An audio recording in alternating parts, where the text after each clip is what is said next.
Well, good morning, everybody. Welcome to Westbridge. We're so glad you're here today. Let's stand to our feet. We're going to worship together. Here we go.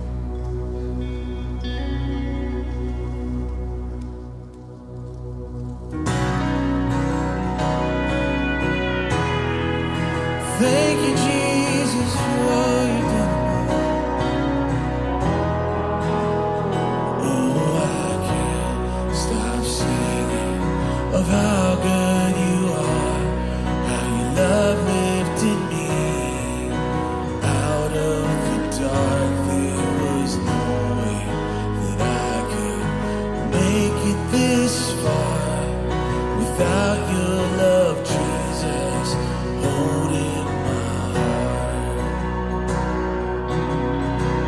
Say thank you. I'll say thank you for all that you've done. Your grace, love, and mercy are more than enough. You didn't stop there, and you won't stop now.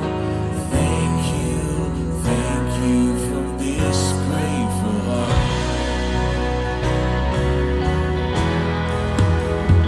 Oh, I can't stop singing, 'cause every time I failed, your grace, love, and mercy show that you never will. On the cross where you died for me, you buried all my shame. Now I'm alive and free to say thank you for all that you've done. Your grace, love, and mercy are more than enough. You didn't stop there, and you won't stop now. So thank you from this grateful heart. It's been so good. You have been so good to me. I don't know where else would I be without your faithfulness. Again and again, again and again. You have been so good to me. I don't know where else would I be without your faithfulness. Again and again, again and again, again and again, again and again, again and again, again and again. I'll say thank you for all that you've done. Your grace, love, and mercy are more than enough. You didn't stop there, and you won't stop now. So thank you from this grateful heart. I'll say thank you for all that you've done. Your grace, love, and mercy are more than enough. You didn't stop there, and you won't stop now. So thank you from this grateful heart. You didn't stop there, and you won't stop now. Thank you from this grateful heart. Anybody thankful for Jesus today? Well, we got a new song for you this morning. It's called "Oh Lord My God," and this is a great prayer written in music that's all about the goodness and faithfulness of God. And I was reminded last week of just how powerful it can be when we reflect on all of the good things that Jesus has done in our lives. I was talking to somebody in the lobby last week that was kind of giving me their testimony of how their life was totally changed and totally turned around. But during the last song in worship last week, he just started being led to tears because he was just reflecting on all of the good things that Jesus had done in his life. He told me that, man, I should be in prison right now, but God totally changed my life. He totally turned me around, and I just want to be thankful for all of the good things that he's done in my life. And I just think that's really powerful that we can do during this next song is, as the lyrics come up on the screen, we can reflect on all the good things Jesus has done for us. Every time he's been faithful, every time he's shown himself and proved himself time and time again, we could reflect and think on those things. So I want to encourage you to do that as the lyrics come up on the screen. You can sing along with us. You could also just read the lyrics and just pray these speak to your soul today. But let's sing this song today. It's called, "Oh Lord, My God."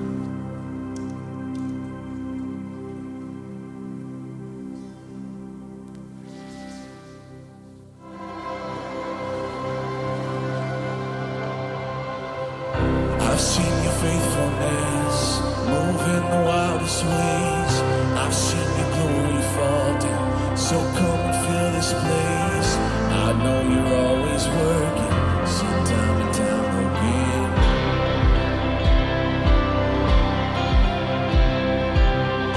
God of impossible, the power is in your hands. You're doing miracles, no matter the circumstance. I know you're always working, so time and time again. Sing, "Oh Lord, my God." Oh Lord, my God, you are my rock, my strength. You are my hope, my joy, my righteousness. And we'll never stop singing. Oh, I can't stop singing of your never-ending goodness. Yeah. No, I won't forget it. No, I will praise your name forever. Yeah. I've seen the fire light up even the darkest day, healing the brokenhearted, filling your church with faith. I'll show up where you want it, and we want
I search and seek, but you're never hard to find.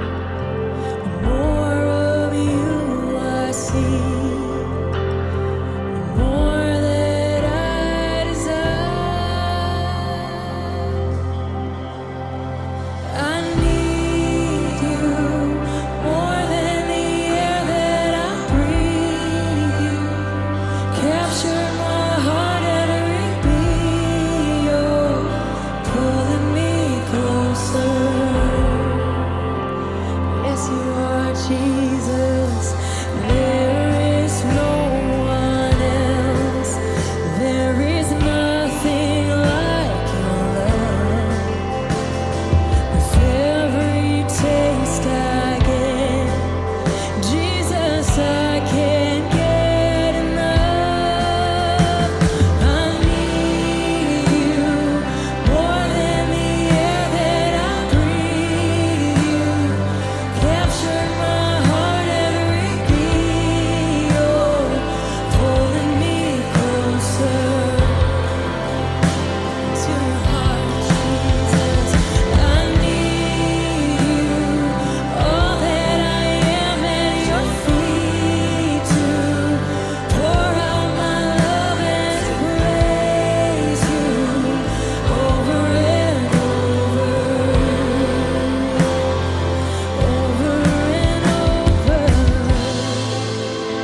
Jesus, we're so thankful for your presence in this room this morning, Lord. We invite you in. We're here for you. Here for nothing else but to direct our attention to you, to learn about your love, your faithfulness, to grow in depth in our faith, Lord. Nothing else matters right now, Jesus. We come to you oftentimes with an agenda. We're just going to set that on the floor now. Set it at your feet. Along with anything distracting us, Lord, in our hearts and our minds, we're just going to set it down. Make more space for you this morning, Jesus. Prayer for everybody here is that we'd experience the love of God in a different way this morning, Lord. Open up our eyes to who you are, to what you're doing in our lives. Jesus, this morning is yours. It's in your name we pray. Make us more like you. Amen.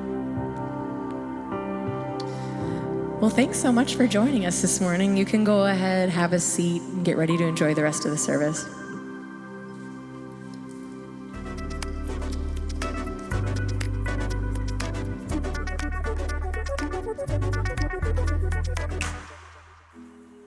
Welcome everybody to Westbridge. Whether you are online or in person, thank you so much for joining us. My name is Amanda and I'm a part of the communications team. If you're a first-time guest with us today, welcome. We're so glad you're here. If you want to learn a little bit more about Westbridge, download the Westbridge app. We've got a button called 5 in 5 on the app where you can discover 5 things about Westbridge in 5 minutes or less. On your way in, you may have taken a program, and inside you're going to find 3 things. First is an outline to help you follow along with today's talk. Next is a connection card. If you're a first-time guest, fill out as much information as you feel comfortable giving us. If you bring that card to the Next Steps area in the lobby, we have a gift for you, just as our way of saying thank you for being here today. The last thing in the program is a giving envelope. If you would like to give today, you can drop it in the giving station on the way out of the auditorium or mail it anytime, postage paid. You can also give in the app. Just click on Give at the bottom of the page. From the very beginning, parents are the first example of God's love. Child dedication is your declaration before God and your church family that you will intentionally guide your child's spiritual growth, that you'll live out the love and grace of Jesus and anchor their life in Him. Sign up for child dedication by clicking on events in the Westbridge app. A few weeks ago, we had a group go on a mission trip to Ramos Vivas in the Dominican Republic. Take a look at some of the highlights from their trip.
Thanks to all the people that went and made that possible. If you're interested in learning more about the work being done in the Dominican Republic or interested in learning about the next mission trip in September, they're having an info meeting this weekend. Click on events in the Westbridge app to learn more. As we move to the next part of our service, we want you to know that Westbridge intentionally creates welcoming environments online and in person for everybody. So no matter what your relationship with God is or isn't, we're so glad you're here. Enjoy the rest of the service.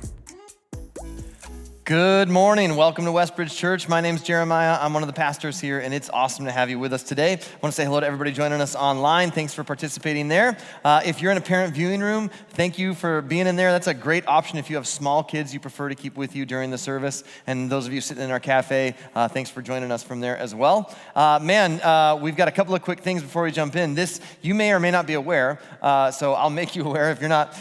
We have global partners that we partner with, and so this trip to Dominican Republic is just one of our global partners. We've got several partners, and what that means, when we say partner, it means that every dollar that comes into Westbridge Church, we take 10% right off the top and we give away to global partners because we want to make a difference not only in our community but around the world. And so we've got partners in Haiti, in Dominican Republic, Eswatini, Africa, Istanbul, Turkey, Kaliningrad, Russia, Convoy of Hope, and then a partner that helps in several African countries bringing water into people's homes, not just a well, but piping it into their homes. And so those partnerships that we have are really incredible. We've had them for several years. Some of them are newer partners, but we are always adding some new partners because as the church grows, then that percentage keeps coming in and we keep giving it away. And I say all that to say, none of that would be possible if it wasn't for your continued and faithful generosity. And I never want to miss a chance to say thank you for being such a generous church. I love being a part of such a generous church. In a couple of weeks, we're going to do a summer camp for students here, for kids, preschool through 5th grade. And at that camp, we'll have almost 400 kids show up. And then it's led by not only a bunch of adult volunteers, but we have 120 or so middle school and high school students who help lead all of that, all those activities for those 4 days. And when those kids, middle school and high school kids, sign up for that and serve in that way, then we also provide $100 for each of those kids towards their high school and middle school camp later on in the summer. And all of that is funded because of your generosity through that same, what we call the Legacy Project. And so there's just so much going on here behind the scenes that you may or may not be aware of. And so I just want you to know when you give, it's going to incredible things. And it's making a difference right here in our community, and it's making a difference around the world. So thank you for your generosity. There is another trip. We had a student trip to El Salvador a few weeks ago. We had these guys go to Dominican just a few weeks ago. And then we have another trip to Dominican Republic coming up. And if you want to learn more about that, Ron, who was on that trip, the previous one, he's going to be at the Next Steps area. You can go and talk to him after service. He'll give you all the details you need if you're interested in joining that. And then the other thing I want to mention is in the Westbridge Church app, we have something just called Daily Devotional. And we started doing this during Lent, and we've done that for the last several years during Lent. But this year, we put it together ourselves, and we were just dropping it into emails each week. And we had so many people give us feedback and go, can we keep that going? And we went, yeah, that's a great idea. We should do that. So every week, based on the weekend message, Monday through Friday, there is a devotional that you can have access to. It'll just be dropped right into your email. And all it is here's a verse or a scripture, and then some commentary, a couple of paragraphs of commentary, some reflection questions, and a closing prayer. It's probably a 5-minute read every day, but man, it is so, I've been reading them every day that it's so powerful to go, man, every day I'm taking a few minutes and I'm intentionally setting my heart and my mind towards what God has been speaking over the last week. And so I just want to encourage you, if you want to continue to grow in your faith and feel like you're connected, this is one of the best ways to do that, and it's so easy. You just open the Westbridge Church app, click Daily Devotional, name and email. That's it. And then it'll just show up in your inbox Monday through Friday every week. You can unsubscribe from it anytime. You're like, didn't like that. Gone, right? But, you get to control it. So I want to encourage you to do that. It's a great way to continue to grow in your faith and stay connected to the church and keep up with what we're doing on a week-to-week basis. Okay, we're in week 4 of a series called Bumper Sticker Theology. We all know what a bumper sticker is, right? It's got a kind of a catchy, cliche phrase. And then theology is the study of God or how we see God. And so when we look at this, it was like, man, sometimes there are cliche phrases that impact how we see God or our study of God. And these phrases seem to be good on the surface. They're oftentimes even grounded in partial truth. They have good intentions. And when you play them out over time and dig beneath the surface, you just realize, man, they just don't hold up to real life. And they certainly don't help your faith. And this happens not just inside the church, but outside the church. Even in culture, we have phrases that sound great on the surface, but if you were to really go, is that really true? You'd go, yeah, that's probably not really true. Here's one of them. You've probably heard this before. The customer is always right. Is that true? Like, I would say this, right? If you've ever worked with a customer, you know that's not true, first of all. And secondly, I would say the customer is often uninformed. Sometimes the customer is naive. The customer doesn't always know what's happening. The customer almost always has strong opinions, I can tell you that, but they are not always right, are they? How about this? Here's another one of my favorites that I wish was true. Man, follow your passion and the money will follow. There are a lot of people with a philosophy degree that wished that was true, right?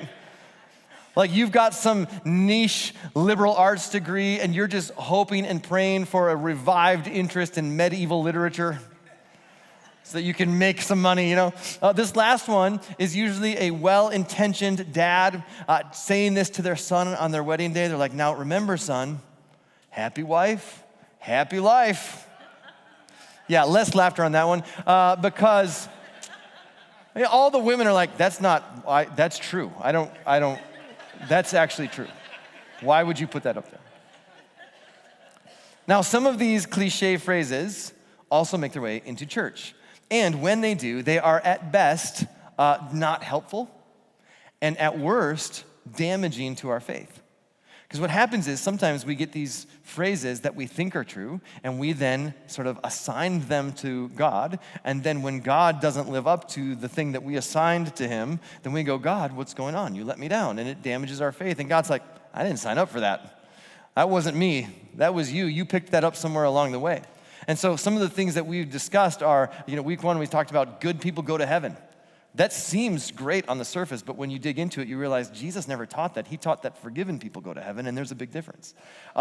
Jen Alexander was here week two. We looked at everything happens for a reason. And that's a great sort of comforting phrase, but if you dig beneath the surface, you realize that's not that comforting at all. And what God does is actually goes with us through seasons. He doesn't cause things, but he does walk with us through them. Last week, we looked at this idea that God's, you just got to follow God's plan. God's will has a blueprint. And it's so detailed. God's will for your life is so detailed that if you mess up in one area, it throws the whole thing out of whack. And why that's not true. And so today we're going to tackle a phrase, another phrase that has kind of made its way into our culture. It's Christians shouldn't judge. And you've probably heard this. In fact, if you have friends who, aren't church people or they don't follow Jesus and you want to hear them quote Jesus real quick, then just call anything, just use the word sin with anything, and they will immediately quote Matthew 7:1, don't judge. Jesus said, don't judge. You're a Christian. It's in the Bible. Don't judge. That's the one verse everyone knows. And the problem is Jesus didn't say don't judge, period. There's more to the verse. He said, don't judge. And then he gave us context for why we often judge others with the wrong motivation and in the wrong way, and then how to make good judgments about people in your life. And what's interesting is how quick we were to judge others based on common stereotypes back in middle school or high school, right? Different groups had different labels. You had the jocks. You had the artsy kids. You had like the funny kids, right? The class clown. You had the nerds. How many of you're like, I was a nerd in high school? Yeah, that's awesome because all other groups work for you now, okay? We know that. And, there's the shy kids, there's the cheerleaders, right? All of these different labels that we put on. And what's so ironic is we think, well, once we grow up and become adults, we are mature and civilized, and we outgrow that practice, right? And the reality is we still do it. It's human nature. We still put people into categories. It never goes away. What are the standards that you use to measure others? In what ways do you judge the behavior of others? What labels do you place on people? And really, when we talk about judgment, we're really looking at the word prejudge. This is where we get the word prejudice. The word prejudice comes from pre and judging. To prejudge someone means I make an assessment about you before I know anything about you. I make an assessment about you before I know who you are, before I know your story. That's prejudice because I'm prejudging you. And we all have a tendency to do that. We put labels on people. We put labels on groups of people, categories of people. Think about this. We label generations, right? Builders, boomers, busters, right? Gen X, millennials, Gen Z, Gen Alpha. That way we can look and point fingers at a specific age bracket and we go, this is why you're wrong. Because you're from that generation. Oh, that's how that generation does things. And then there's probably no area where we just categorize people, blindly categorize people and label people more than when we're driving. And let's just be honest, right? Now, none of us, because just keep it in the room here, everybody else, but all of us, we're the best drivers, right? We all know that. It's everybody else out there, because anybody who drives faster than us is a maniac, and anybody who drives slower than us is a moron. Like, we're in the sweet spot, right? You know that, yeah. And so, who do you judge? It's possible that you've already judged a number of people before you got here today. And maybe there's one particular person in your life, a family member, a coworker, a friend who, for whatever reason, you just tend to judge more harshly. And the irony is that we all fear and loathe the disapproval of others, but there's still this thing in us where we have this tendency to judge other people, to label them, to prejudge people, and it's just people who don't behave the same way that we do. Can I tell you what I've learned? This is fascinating. My judgments, when I judge people and I make an assessment and categorize them and label them or whatever it is, I am right 100% of the time, as long as I never have to meet them or hear their story. The world always conforms to the judgments that I've made as long as I never have to meet them or hear their story. Then I'm right 100% of the time. But see, once you meet somebody, once you hear their story, it's different. And what's so fascinating about this is we live in the 21st century, right? We're open-minded and progressive and enlightened. We live and let live. And yet, we are not the first people to deal with this. Jesus taught this. He addressed this issue in the first century, which means this is a human nature thing that Jesus needed to address. And so here's one of the things that we just got to be aware of. Jesus came to save us from self-righteousness.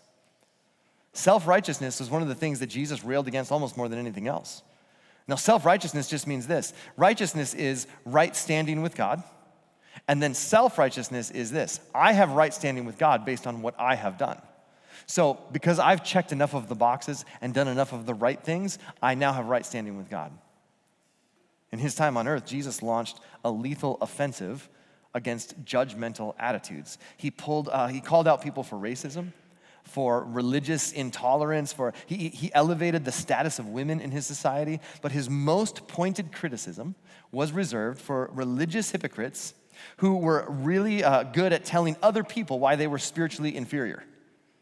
People who checked all of the boxes for themselves and felt like, because I've checked all the right boxes, I have right standing with God, and then would judge other people, prejudge other people, categorize other people, label other people, and tell them they weren't enough. They're on the outside looking in. And so to make his point, Jesus tells a pretty fascinating story. What's recorded for us in Luke says, then Jesus told this story to some who had great confidence in their own righteousness.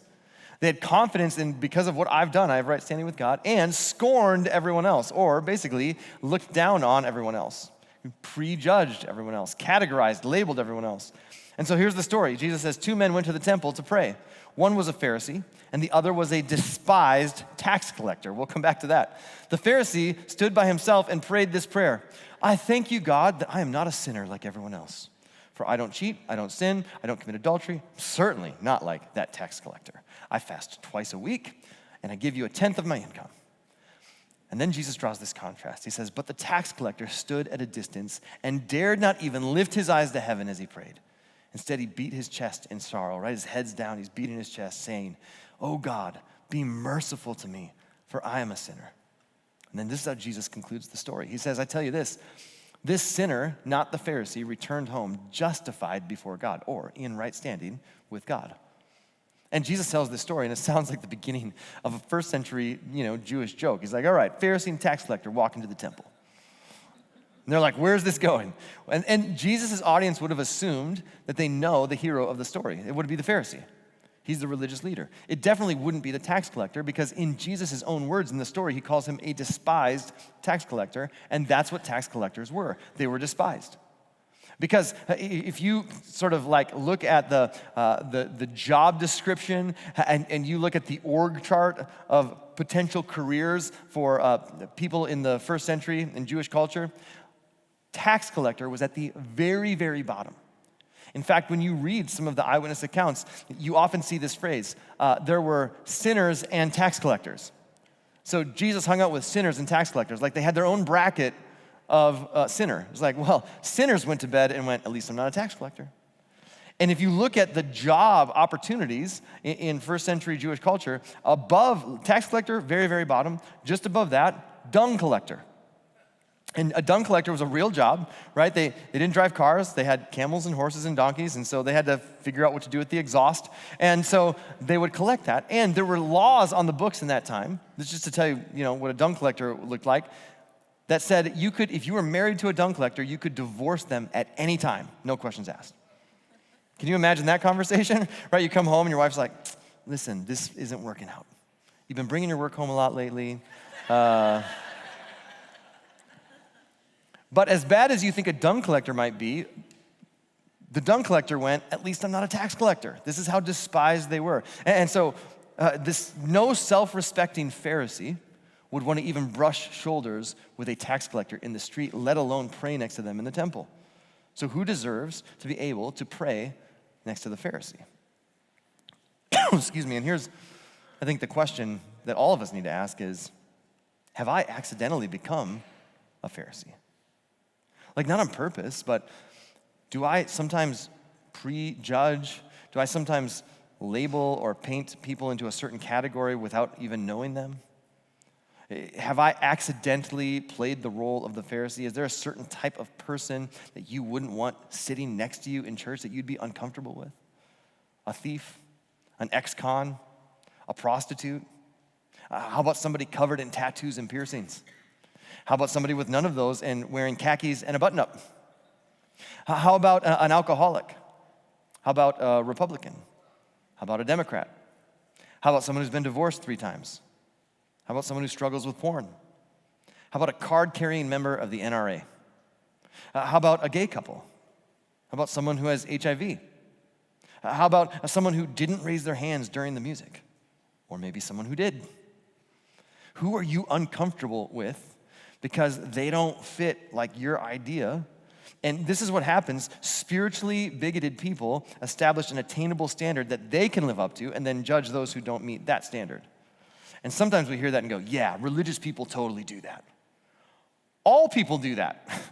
Faith or no faith, there's this tendency, there's this human nature that we have to want to create a standard that I know I meet the standard, and then naturally judge anybody who doesn't meet the standard. And so we're not talking about the standards that are found in the scriptures, that those are bad. Those we ought to be following, the guidelines of the scriptures and the way of Jesus as best as we can. But sometimes, in religious organizations, sometimes in churches, and I don't think it's ever intentional. I don't think it's ever on purpose. But what can happen is we can accidentally become the Pharisee. People create man-made rules, and they use them to determine who is accepted and who is rejected, who is one of us and who is one of them, who is in and who is on the outside looking in. And man, I know that many of you have experienced those religious boundary markers in the past.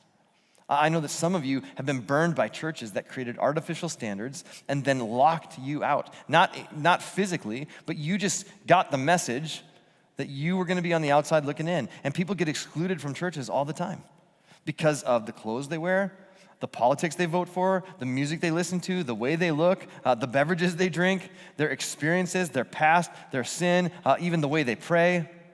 People get excluded. And for Jesus, this is what's so fascinating, and this is what this story makes so clear. For Jesus, the biggest threat wasn't people who had blown it. It was people who assumed they had it all together. That was the biggest threat. You need to hear this. No matter if you've been following Jesus for years and years or decades, or if you're just exploring what faith in Jesus looks like, I want you to hear this so clearly.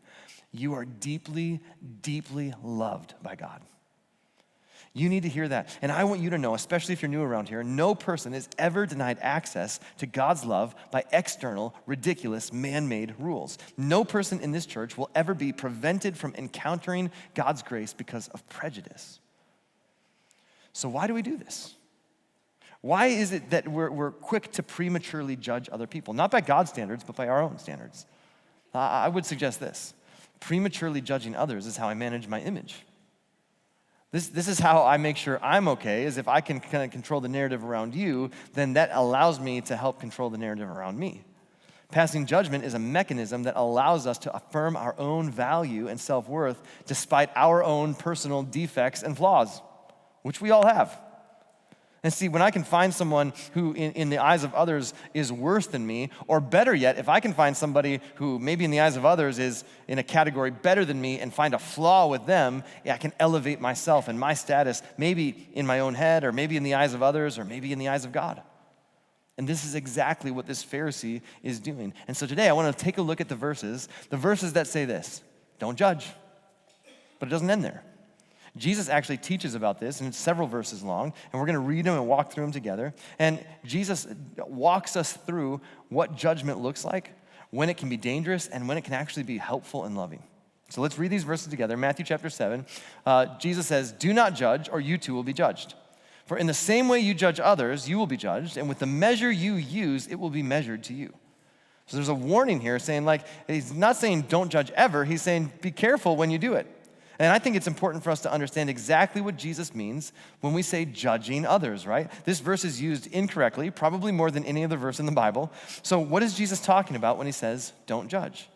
Let's look at some specific ways that we judge people. See if you identify with any of these. Here's some habits that are really judgment in disguise.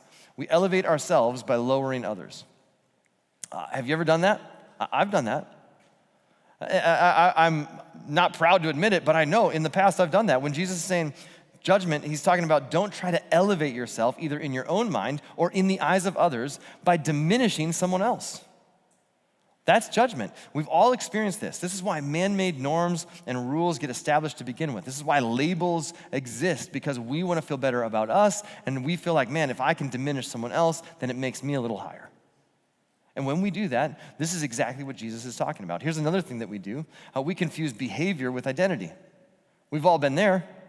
Have you ever been judged this way? You made a decision and you regret that decision. And if you could go back in time and undo that decision, you would. And you would make a different decision. But the fact is you can't, and now you got to live with it. But somebody judges you by that one decision and they go, that's who you are. You're one of those. And suddenly they shift it from this is what you did to this is who you are. And when that happens, it can be incredibly shameful. This happens with kids early on, like when our kids are young and one of the siblings lies to another sibling, or they don't tell the full truth, and then the other sibling finds out about it. What do they say? You're a liar. You go, whoa, whoa, whoa, guys, time out, right? As parents, you're like, they lied, but they're not a liar. Let's understand the difference. One is what they did, the other is who they are. And when we take a decision that somebody made and then we just confuse that with this is just who they are, and we just apply a label and put them in a category, this is one of the ways that we judge other people. And Jesus says, you do not judge people. You see, we tend to identify ourselves based on our intentions, and then we identify other people based on their behavior. Like if I make a bad decision, you just need to know the context. You just need to understand what got me there. But if you make a bad decision, I might write you off. And this is what Jesus is talking about. Here's another thing that we do. We evaluate the worth of another person. We evaluate their worth in our eyes. Are they worth my time? Are they worth my friendship? Are they worth my energy? And when you evaluate the worth of another person, you are assuming divine responsibility, because only God gets to determine worth. Since God created people, he's the one that gets to decide the value. And he decided the worth of every single human being when he sent Jesus into the world to die for every single human. He decided they were worth it. And so Jesus continues. He says, hey, to the measure that you judge, you're going to get judged back. Just a warning. And then he says this: why do you look at the speck of sawdust in your brother's eye and pay no attention to the plank in your own eye? How can you say to your brother, let me take the speck out of your eye, when all the time there's a plank in your own eye? Now, we're not laughing that much because we're not Jesus' original audience. His original audience would have thought this is hilarious. They'd be like, oh, this Jesus dude, did you catch that with the lumber? Oh, man. See, Jesus is being sarcastic. This is figurative language. He's making a point through exaggeration and sarcasm, which I'm thrilled to see because I've always believed sarcasm is a spiritual gift that should be used. And sometimes people they come to Westbridge and they're like, you guys are so sarcastic. Jesus was sarcastic. At one point in this message, he goes, if your hand causes you to sin, cut it off. If your eye causes you to sin, gouge it out. Folks, he's not being literal, okay? He does not want a bunch of crippled, blind people walking around the church, all right? He's using hyperbole to make a point. And Jesus is this amazing storyteller and communicator, and he paints this great picture. He's saying, I don't want you to assume God's responsibility by evaluating the worth of another person. You leave that to God, and he's already established that every human being is worth his son coming to earth. Secondly, don't try to elevate yourself by lowering others. Don't do that, and don't confuse people's identity with their behavior. That just because they do something doesn't mean that's who they are. And then he gives this incredibly memorable word picture. Why do you try to deal with the speck in your brother's eye when you're walking around with a plank in your eye? Which kind of looks like this. Yeah, see, now it's funny, right? You're like, this is the word picture. This is us, and we're walking around like this, and you walk up to your buddy, and you're like, hey, man, can we talk? Like, this is hard for me to bring up, but I don't know if you know this. You have this little speck in your eye. Yeah, no, we've all noticed it. And I've been nominated to come and talk to you about it, and it's just kind of causing a lot of friction and tension in relationships, and I just feel like, let me help you dig that out, you know? Like, this is brilliant teaching by Jesus. Jesus is saying we can be so blinded by our own inconsistencies, and all we want to do is focus on everyone else's shortcomings. And in fact, focusing on the shortcomings of others is often a smokescreen so that I don't have to deal with my own. This is why we always say the Bible, the scriptures, the teachings of Jesus, man, it's always better when used as a mirror than as a magnifying glass. It's always better when I'm using it to reflect on my life rather than to inspect somebody else's life.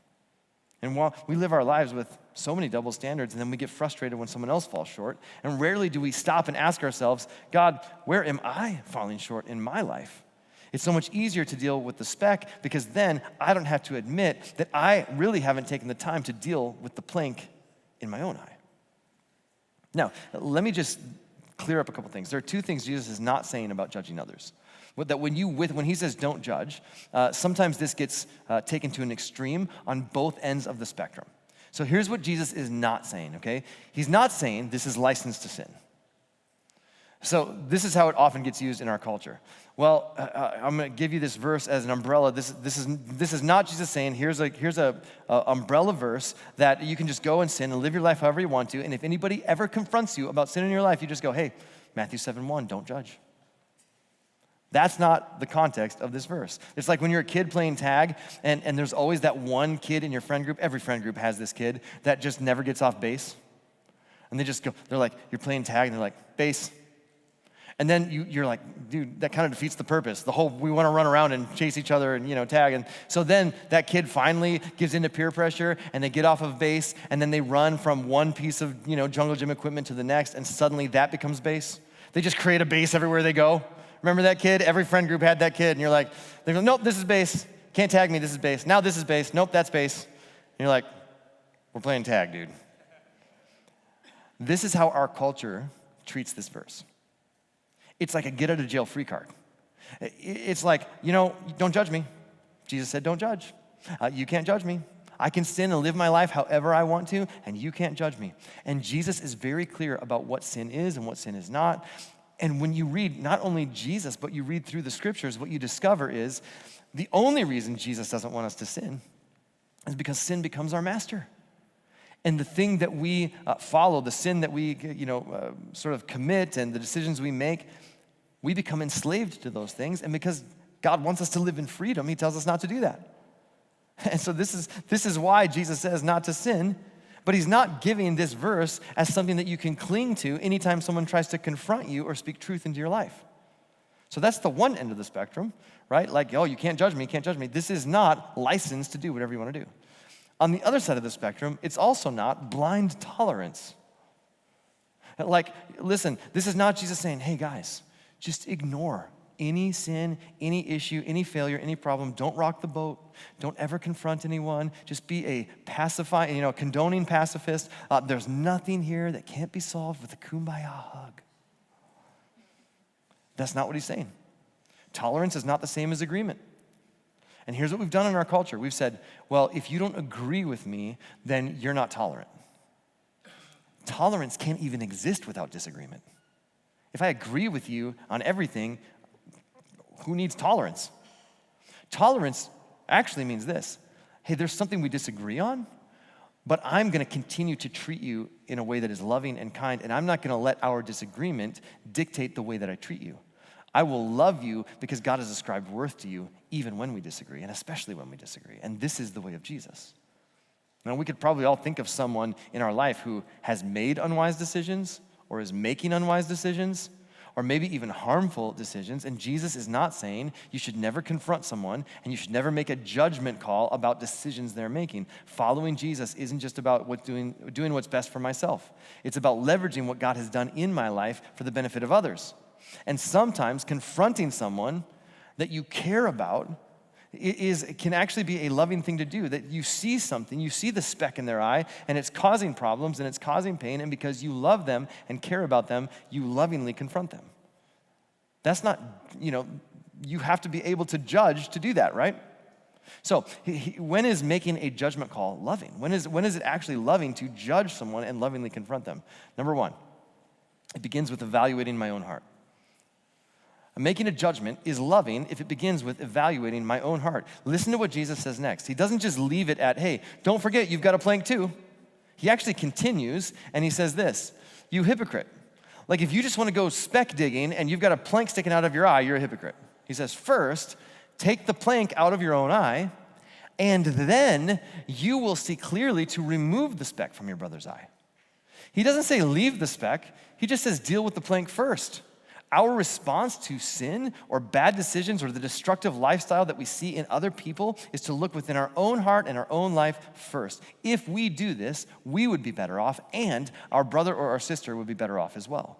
So Jesus says, if you're too insecure, if you're too self-righteous, if you're too confident in your own position to just honestly assess your own heart, then you're the hypocrite, and you should not be going speck digging in somebody else's eye.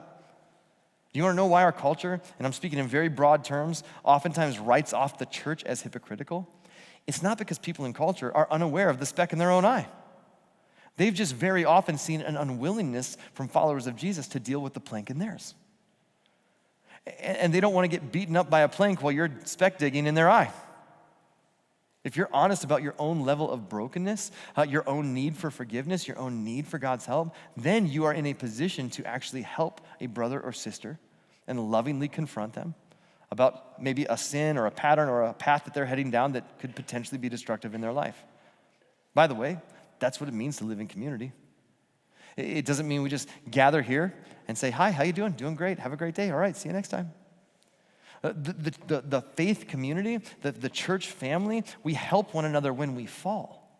That we would pick one another up, recognizing we all need God's help, but first dealing with our own self-evaluation. And we keep the shame level low so that when you come in, you go, hey, I'm struggling with this, and you have somebody you can talk to. And they go, hey, let me just challenge you on this. I see this in your life, and I see that you're heading down this path, and I think it could hurt you. And I think that you could actually become enslaved to this thing, and I want to help you. See, making a judgment can be loving if it starts with evaluation of my own heart. Secondly, it can be loving if it's motivated by a desire for restoration. If the motivation for me is I want to see you become all that God's created you to be, and I see that you're heading down a path that's destructive, and I'm more motivated about what's helping you than me, then that can be a loving thing. And it's how you communicate this that makes a difference. Are you approaching this person with grace, or is this just a vehicle of judgment for you to make you feel better about you? See, there's a big difference between a meat cleaver and a scalpel. Both can be used to cut. Both cause pain, both cause bleeding, but there is a fundamental difference between the two. Both will get the job done, but they have a different approach. And I don't know anyone who wants their surgeon to use a meat cleaver instead of a scalpel. Because a scalpel does as little damage as possible in order to bring healing. And Jesus clarifies this with the next verse. Do not give to dogs what is sacred. Do not throw your pearls to pigs. If you do, they may trample them under their feet and turn and tear you to pieces. So that clears it up, right? When you read this the first time, you're like, did I skip a verse? What's going on? Was this a problem? Were people just throwing jewelry to farm animals and like this is an issue? Here's what Jesus is doing. He's connecting the dots between judgment the motivations we have, and then our tone and approach. That when appropriate and we need to lovingly confront someone, it's important that we understand who and how. This matters. Don't take God's role and determine someone's worth by evaluating yourself over them. Don't go trying to dig out somebody else's problems when you've got problems of your own that you aren't dealing with. There needs to be some self-evaluation, and then you might be of some help to a brother or sister. And then finally, he's saying this: don't judge non-believers for behaving like non-believers. This is what happens, and again, I'm speaking in really broad terms here, but you've probably seen this in culture where people who are followers of Jesus with good intentions, they go, well, this is the way of Jesus. This is the guidelines in the scriptures. This is how we are to live. And then want to tell people who don't even subscribe to that way of thinking or belief system, this is how you ought to live, and I'm going to judge you because you're not living that way. And they're like, I never signed up for that. You're judging me against a set of guidelines and a way of living that I never subscribed to in the first place. And what happens is it diminishes our influence with people in culture. They don't want to hear it. They're not going to listen. Jesus isn't calling unbelievers dogs and pigs. He's saying animals don't know what to do with pearls. It's different worlds. And it's a metaphor for how we approach people and who we approach. In fact, the Apostle Paul wrote this in a couple of his letters. In his letter, the Apostle Paul wrote to the church in Corinth, and he describes the same scenario. He says, it isn't my responsibility to judge outsiders, meaning those outside the church, but it certainly is your responsibility to judge those inside the church who are sinning. Well, why would Paul write that? Didn't Jesus say don't judge? Paul says, yeah, don't judge people who aren't believers for not being believers. But if you have people who are your brothers and sisters and they're sinning and they're being entrapped by their own sin, then you have the responsibility to judge them and to help bring them back. He clarifies it even further in his letter to the church in Galatia, the churches in Galatia. He says, dear brothers and sisters, if another believer is overcome by some sin, you who are godly should gently and humbly help that person back onto the right path. And be careful not to fall into the same temptation yourself. And then this is a kind of a common verse that often gets misinterpreted. Share each other's burdens, and in this way obey the law of Christ. This is often referred to as just a general support for one another, which is fine. It can mean that. We can apply that. But specifically what the Apostle Paul is talking about, to share the burden, is to lovingly confront a brother or sister who has been overcome with sin. And that we're to go to them and that we share the burden of helping pull them out of sin in which they've become entrapped. Now, that means we must be able to judge that they're heading in a wrong direction and lovingly help bring them back to the right path. Now, we'll close in just a minute, but I think it's really easy to walk out of here today thinking about them, right? Meaning the person who you know in your mind really needed to hear this, and boy, I wish they were here today for this one. But Jesus doesn't let us do that. He always brings it back to us. Before you deal with the speck, deal with the plank. Before you correct others, reflect on your own heart. Instead of asking, what is wrong with them? Maybe we should ask God, what do you want to do in me? And then you'll be able to help a brother or sister, not from a place of superiority, but from a place of love and restoration. So if you're a follower of Jesus, you do have to judge sometimes, but you start with yourself. And if another believer comes to you and points out something in your life, and they're lovingly confronting you, and it's driven by a desire to see you restored and to help you grow, you would be wise to listen and not fight it. See, the whole plan of Jesus is to lovingly confront our sin and restore us. Jesus came into our world to confront our sin and help us to become more like him, to follow him. God sent Jesus into the world to show us where we are wrong, to restore us to relationship with him. In fact, one of the most famous verses in all the Bible is John 3:16, and Jesus says, God so loved the world, meaning every single person who has ever or will ever live. God so loved the whole world that anyone who believes in him, just means puts their trust in him and what he's done through his death and resurrection, anyone who believes in him will not perish, will not be lost to God, but will experience eternal life, can live forever as a part of God's family. And then the very next verse, he says, God did not send his son into the world to condemn the world, but to save the world. That's the whole mission. Save us from what? Our own self-righteousness and the sin that keeps us entrapped. That's what you're invited into. And so I think there's a couple of groups here, and in just a moment we're gonna pray, and I'm gonna invite you to make this prayer your own. If you've been a follower of Jesus, maybe the prayer is this: God, give me wisdom to know how to apply this, and then give me the courage to do it. Give me the courage to lovingly confront a brother or sister when I need to, and give me the humility to receive correction from others when it's needed. And then if you're here and you're exploring faith in Jesus, you need to know this is why Jesus came into the world, to invite you to be a part of his family, to forgive your sins, to make you a part of the family of God, not just here on earth, but forever. And so if you would like to say yes to that invitation, I'm going to invite you to make this your prayer as well. God, please forgive my sins. Forgive me for the times that I've walked away from you. I'm so grateful you never walk away from me. God, I'm going to say yes to your invitation. Make me your son. Make me your daughter. Help me to put my trust in you and to follow you as best as I know how from this moment on. I want you to be the leader of my life. And God, I pray for every one of us who maybe we've been following you for a short time or maybe years or decades. And there's just this tendency to prejudge. There's a tendency to label others, to categorize people. And I pray that you'd set us free from that we'd see the worth in every single individual because of the price that Jesus paid. And then I just pray that you'd help us to have wisdom and courage and humility. The courage to confront a brother or sister when needed, and the humility to receive correction when it's needed from others. That collectively we would help each other continue to live and love like Jesus, and as we do, may our lives point others to you. Thank you for who you are and for what you do. We pray this in your name. Amen. Hey, before we go today, just a couple quick things. If your next step, if you said, that's me, I want to say yes to Jesus, we have a box of resources I'd love to put in your hands. Grab your connection card, swing by the Next Steps area, and they'd love to get that to you. Secondly, if you would like to pray with someone, we'll have a prayer team up here, and if you would like to just talk to somebody, have them pray with you personally, we want to invite you to do that. And then third, if you'd like to give, once again, just thanks for your generosity. You can just drop it in the giving station, drop it in the mail postage paid, give on the app, give online. Just so grateful for your generosity. Finally, if we've never met, I'd love for you to come say hi. And here's what I'm going to say. Next week is Mother's Day. You're like, well, what bumper sticker are we going to tackle? It's going to be about parenting. And here's the bumper sticker we're going to tackle on Mother's Day. A godly home guarantees godly kids. I mean, that's true, right? We're going to dig into that. So Mother's Day next week, child dedications. Invite someone to join you. Have an amazing week, and we'll see you then.